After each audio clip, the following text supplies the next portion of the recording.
Good afternoon. Well, at least it's afternoon here in Southern California when I'm making this video for you. Listen, my name's Keir McLaren. You've seen me on here a lot. You hear Chris Do talk about me a lot, and I'm glad to finally see you face to face. I've decided to call this Business Coaching 101. Um, a lot of you have heard Chris talk about me. You know how successful he is with the future. I believe that he's approaching almost 2 million subscribers on his YouTube channel, and he's helping thousands and thousands of new business people and some old business people improve their business and their skill sets. A lot of people ask me, and I didn't realize this. I got an email yesterday, and someone asked if I still did one-on-one business coaching. And I realized, well, yes, I do, but I haven't mentioned that here.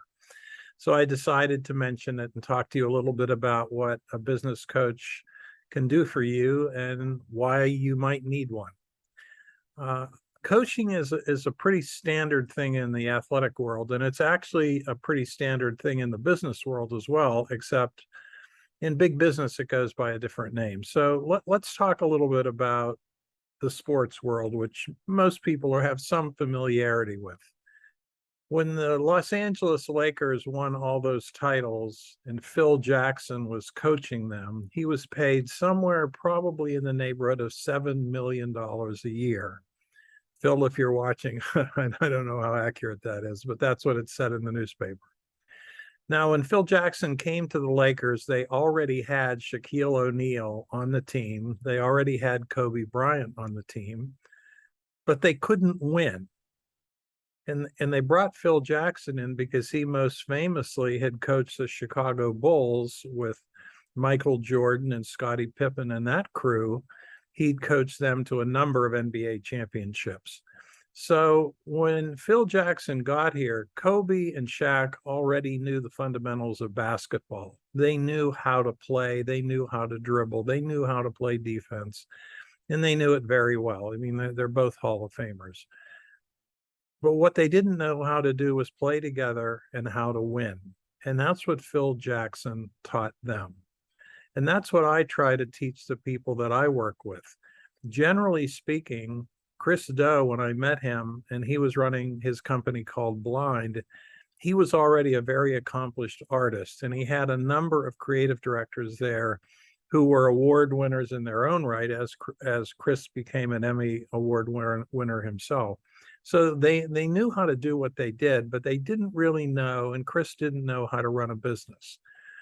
And that's where I come in, or someone who does what I do. I have that odd combination of being a creative myself, mine in the writing field, and having some experience in business. So I understand working with creatives is a little bit different.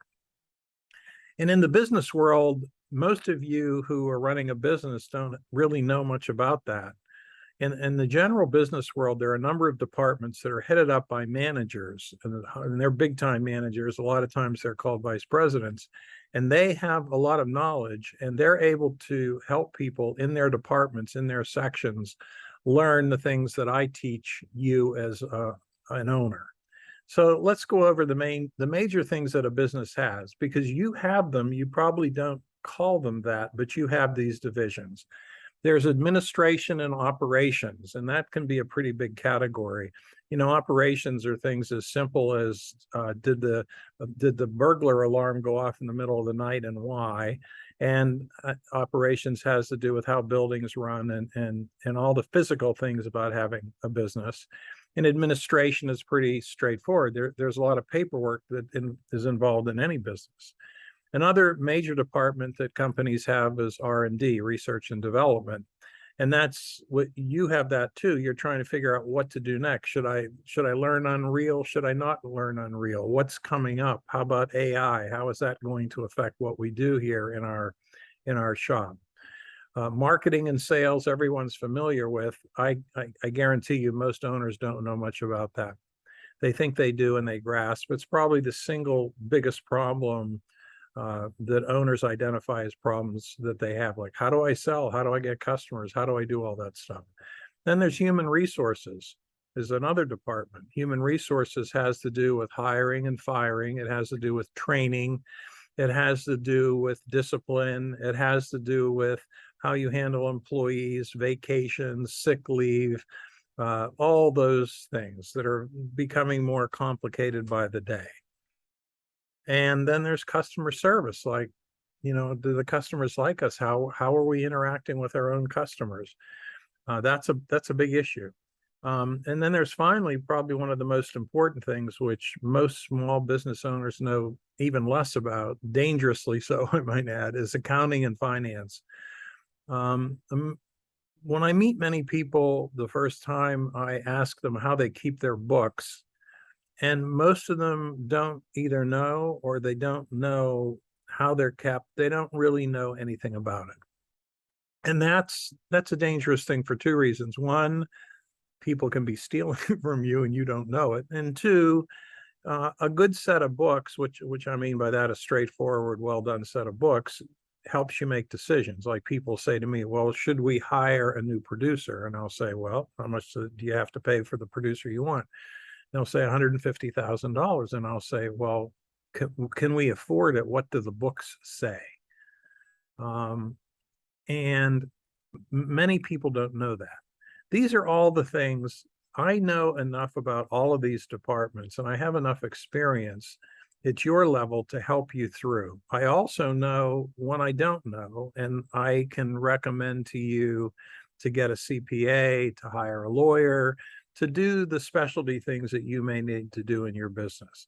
And I think the most important thing that I can do is be supportive of you and help motivate you to grow, to the place where you would like to grow. And that takes encouragement. That's why, if you didn't need a coach, first of all, these big sports teams wouldn't be paying coaches the kind of money they pay them. And coaches wouldn't go to practice. They just wouldn't show up. I mean, why would they be needed? Most of us need encouragement on a regular basis to get to where we need to go. It's like being on a diet. It's like trying to lose weight. It's all those things that we need help doing that. And that's what a good business coach, I think, the way I do it, does.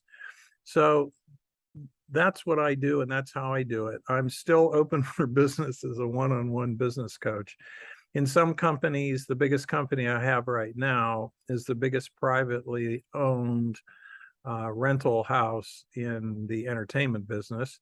And they have a couple hundred employees in two countries. And in those cases, for larger companies, and even for Chris's company when it was growing, I also will work with your key people to help them along, do their part that's needed to be done to grow.